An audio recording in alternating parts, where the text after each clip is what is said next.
சுபத்துவமா இருந்தாலே அரசாங்கம் சம்பந்தப்பட்ட நெருப்பு சம்பந்தப்பட்ட கரண்ட் சம்பந்தப்பட்ட விஷயங்கள் உங்களுக்கு நல்லா இருக்கும். சந்திரதசை குருஜி நீங்க சொன்ன மாதிரியே திடீர் தனலாபம் 8ஆம் இடத்துல இருந்தனால எனக்கு அதுல எந்த குறையுமே வரல குருஜி. இன்ன வரைக்குமே வளர்பறையா இருக்கிறார்ல, என்னுடைய ஆரம்ப திறமைக்கு எந்த ஒரு பிரச்சனையுமே இது வரைக்கும் வரல. எங்கே நான் கண்ணீர் அழுகாத அளவு அந்த உச்சனுடைய வீட்டில் இருக்க அந்த சந்திரன் அந்த பலனை கொடுத்துச்சு. உச்சனோடு பரிவர்த்தனையாகி உச்சனுடைய வீட்டில் இருக்கக்கூடிய சந்திரன் தசாநாதனுக்கு வீடு கொடுத்த கிரகம் உச்சத்தை அடைந்து விட்டால் நம்பர் 1 குவாலிட்டி. சூரியன் அம்சத்துல சுக்கரனோட சேர்ந்திருப்பதும் குருவோட 4 டிகிரியில் இருக்கிறதும் மிகப்பெரிய யோகம். ஆகவே கவலைப்படாதீங்க. இதுக்கடுத்து வரக்கூடிய கேது சுக்கிரன் சூரியன் எல்லாமே நல்லா தான் இருக்கும். ஆனா செவ்வாய் தசை இதை விட நல்லா இருக்கும். ஓகே குருஜி, அதான் குருஜி எனக்கு ராகு தான் குருஜி மெயினா காத்திருக்கேன். ரிஷபராக கெடுதல்களை செய்ய மாட்டார். ரிஷபராகருக்கு வீடு கொடுத்த சுக்கிரன் ஆட்சியாக இருக்கிறார். சுக்கிர தசை மாதிரியே வேலை செய்யும். ஒரே ஒரு கேள்வி குருஜி, எனக்கு 8ஆம் இடத்துல இருந்து ஒரு மறைமுகமான தனலாபம் ஒரு 2-3 மாசத்துல வரமா இருக்கு. கண்டிப்பா வருமா எப்படி குருஜி? நிச்சயமா வரும். 8 நாளே மறைமுகமான அமைப்பு. அதுல சுபத்துவம் கலக்கணும்.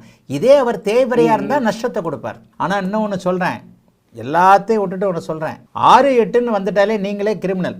6-8ன்னு வந்துட்டாலே உங்கள் மனசே நம்பர் 2 வேலை தான் போகும். கண்டிப்பா கண்டிப்பா. லக்னாதிபதி 6ல் இருக்கிறார், தசாநாதன் 8ல் இருக்கிறார். அடுத்தடுத்து வரக்கூடிய அத்தனை தசைகளும் 6-8. என்ன ஒண்ணு மாட்டிக்க மாட்டீங்க, அவ்வளவுதான்.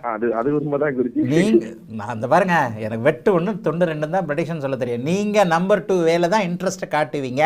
உங்களுக்கு 6-8 சுபத்துவமாகி 8ஆம் அதிபதி உச்சனாகி 6ஆம் அதிபதி ஆட்சியாகி 6ஆம் இடத்தில் வளர்பிறை சந்திரனாகி வீடு கொடுத்தவன் உச்சனாகி 8ஆம் இடத்தில் பிருகுமங்கல யோகத்துல, பிருகுமங்கல யோகம்ன்றது ஒரு சிறப்பான யோகம். செவ்வாயும் சுக்கிரனும் வேறு எந்த விதமான நெகட்டிவ் இல்லாம, சனியுடைய பார்வை இல்லாம, ராகு கேதுக்களோட இணைவு இல்லாம இருக்கிறது பெரிய அமைப்பு. 10 வருடத்திற்கு உங்களுடைய எண்ணங்கள் 2ஆம் நம்பர் வழிகளில் தான் போகும். உங்களை சுத்தி வர்றதெல்லாம் 2ஆம் நம்பரா வரும். வாழ்த்துக்கள், நல்லா இருக்கு.